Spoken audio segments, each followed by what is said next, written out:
சத்யாவில் சுதந்திர தின super offer. அனைத்து வீட்டு உபயோகப் பொருட்களும் மாபெரும் தள்ளுபடி விலையில் வாங்கிடுங்கள். நேற்றைய தினம் தமிழ்நாட்டை தாயகமாக கொண்டு தங்களுடைய வாழும் உரிமைக்காக, வேலை மற்ற காரணங்களுக்காக கர்நாடக மாநிலத்திற்கு சென்று தங்கி அங்கு இருந்த தமிழர்களை, குறிப்பாக தங்கள் மாடுகள் காடுகளுக்கு சென்று விட்டது, அதை தேடி கண்டுபிடித்து அதனுடைய தாயக இடமான அவர்கள் வாழ்கின்ற அந்த இடத்துக்கு கொண்டு வர வேண்டும் என்ற நோக்கத்தோடு 4 தமிழ்நாட்டு இளைஞர்கள் கர்நாடக வனப்பகுதிக்கு சென்றவர்களை கர்நாடக வனத்துறை அநியாயமாக, அக்கிரமமாக அவர்கள் மான் வேட்டையாட வந்தார்கள் என்று அவாண்டமான பழி சுமர்த்தி அவர்களை அருகில் அழைத்து விசாரிக்காமலேயே தமிழர்கள் என்று தெரிந்த உடனேயே அந்த தமிழில் பேசியது தமிழர் அதை புரிந்து கொண்டு அந்த இன வெறியோடு கர்நாடக வனத்துறை சுட்டு படுகொலை செய்திருக்கிறது. அந்தோணிசாமி, குமார், பீட்டர் என்ற 3 தமிழ்நாட்டைச் சேர்ந்தவர்கள், 3 பேருக்கும் திருமணமாகி குழந்தைகள் இருக்கிறது. இன்றைக்கு அவர்கள் மிகப்பெரிய மன உளைச்சலுக்கு ஆளாகி, பாதிப்புக்குள்ளாகி கர்நாடகத்தில் வாழ்கின்ற அப்பகுதியினுடைய தமிழர்கள் ஆயிரக்கணக்கில் திரண்டு போராடி இது திட்டமிட்ட படுகொலை என்று, இதற்கு நீதி விசாரணை வேண்டும், குடும்பத்திற்கு போராட்டக் குழுவின் சார்பாக 2 கோடி ரூபாய் ஒருவருக்கு நிவாரணம் வழங்க வேண்டும் என்று கோரிக்கை வைத்து போராடி இருக்கிறார்கள். போராடியவர்களை கர்நாடக காவல்துறை காட்டு மிராண்டித்தனமாக தாக்கி அதில் 5 கைது செய்து தற்போது காவல் நிலைய சித்திரவதைக்கு உள்ளாக்கப்பட்டிருக்கிறார்கள்.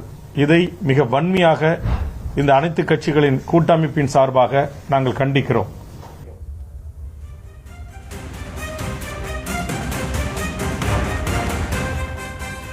கலைமரன் சார், இப்போ வேல்முருகன் அவர்கள் அளித்த பேட்டியை பார்த்தோம். அவங்க தமிழர்கள் அப்படின்ற தெரிந்த பிறகுதான் அவங்க சுட்டிருக்காங்க. இது ஒரு இனப்படுகொலையா தான் நம்ம பார்க்கணும். இதுக்கு தமிழக அரசு கண்டனத்தை பதிவு செய்யணும் அப்படின்றது அவருடைய கோரிக்கையா இருக்கு.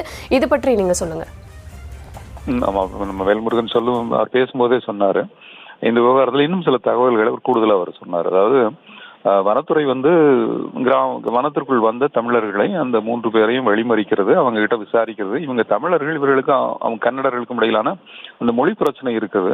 இவங்க பேசுற மொழி அவர்களுக்கு புரியல.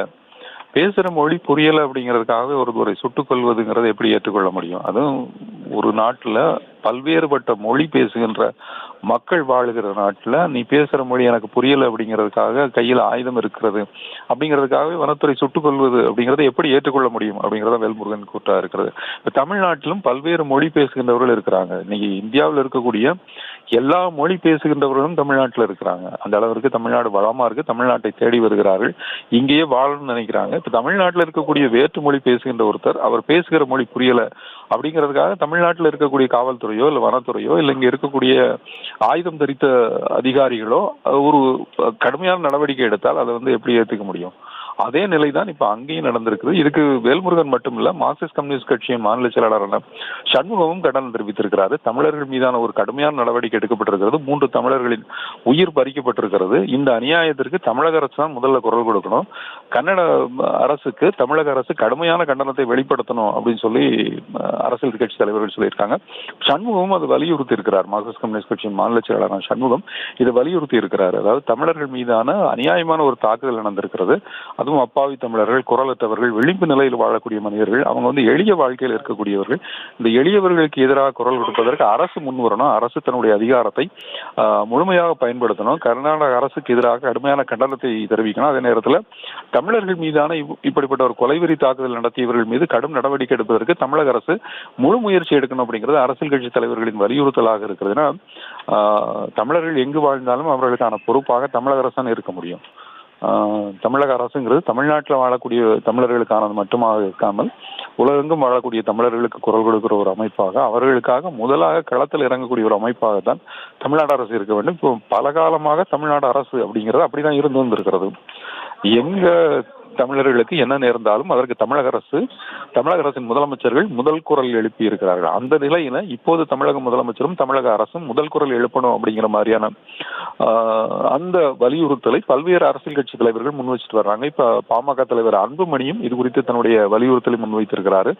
3 தமிழர்கள் கொல்லப்பட்டது குறித்து சிபிஐ விசாரணைக்கு உத்தரவிடணும். அந்த போலி என்கவுண்டர்களில் தமிழர்கள் கொல்லப்பட்டதை ஏற்க முடியாதுன்னு அன்புமணி சொல்லியிருக்கிறாரு. இது குறித்து சிபிஐ விசாரணை மாதிரியான ஒரு உத்தரவிற்கு ஆணையிடணும் அப்படின்னு சொல்லியிருக்கிறாரு. சண்முகம் மார்க்சிஸ்ட் கம்யூனிஸ்ட் கட்சி மாநில செயலர் சண்முகம் சொல்லியிருக்கிறார். இப்ப நம்ம வேல்முருகன் பேசினதை நம்ம பார்த்தோம். இப்படி வரிசையா அரசியல் கட்சி தலைவர்கள் இந்த விவகாரத்தில் களமிறங்கி இருக்கிறார்கள். இவர்களை தொடர்ந்து தமிழக அரசு தான் முரல் குரல் எழுப்பணும் அப்படிங்கிற ஒரு கோரிக்கையும் எழுப்பப்பட்டிருக்கிறது. ஏற்கனவே காவிரி விவகாரத்தில் நம்ம நல்லெண்ண அடிப்படையில நேரில் சென்று சந்திக்க திட்டமிட்டோம் அப்படிங்கிற மாதிரி முதலமைச்சர் சொல்லியிருந்தாரு. நீங்க நல்லெண்ண அடிப்படையில சந்திக்க திட்டமிட்டாலும் கூட இது மாதிரி தமிழர்களுக்கு விரோதமாக தொடர்ந்து எடுக்கப்படுகின்ற நடவடிக்கைகளுக்கு எதிராக தமிழக அரசு முதல் குரலை எழுப்பணும், கடுமையான ஒரு கண்டனத்தை தெரிவிக்கணும் அப்படிங்கிறத அரசியல் கட்சி தலைவர்கள் வலியுறுத்திக்கிட்டு இருக்கிறாங்க. அந்த கொல்லப்பட்ட தமிழர்களின் குடும்பங்களுக்கு 1 கோடி ரூபாய் இழப்பீடு வழங்கணும் அப்படிங்கிற மாதிரி ஒரு கோரிக்கையை பாமக தலைவர் அன்புமணி முன்வைத்திருக்கிறாரு. கொல்லப்பட்டவர்கள் தமிழகர்கள் என்ற அடிப்படையில தமிழக அரசு தான் கண்டனம் தெரிவிக்கணும் அப்படிங்கிற ஒரு வலியுறுத்தல் இப்போது அரசியல் கட்சி வட்டாரத்தில் எழுப்பப்பட்டிருக்கிறது. இதே நேரத்தில் அங்க போராட்டத்தில் ஈடுபட்டிருக்கின்ற தமிழர்களுக்கு ஆதரவாகவும் தமிழக அரசு குரலை எழுப்ப வேண்டும் அப்படிங்கிற ஒரு கோரிக்கையும் வந்திருக்கிறது. ஒரு கிராமத்துல வசிக்கக்கூடியவர்கள், ஒரு எளிய மனிதர்கள், அவர்கள் சார்பில் குரல் கொடுப்பதற்கு யாருமே இருக்க மாட்டாங்க. அந்த மாதிரியான ஒரு மனிதர்களுக்கு அதிகாரத்தில் இருப்பவர்கள் அல்லது அரசு தன்னுடைய குரலை எழுப்பணும் அப்படிங்கிறதான் பொதுவான ஒரு எதிர்பார்ப்பாக எல்லார் மனசிலும் இருக்கும். ஏன்னா குரலற்றவர்களுக்கு குரல் கொடுப்பதுதான் அரசினுடைய முதல் கடமையாக இருக்க முடியும்.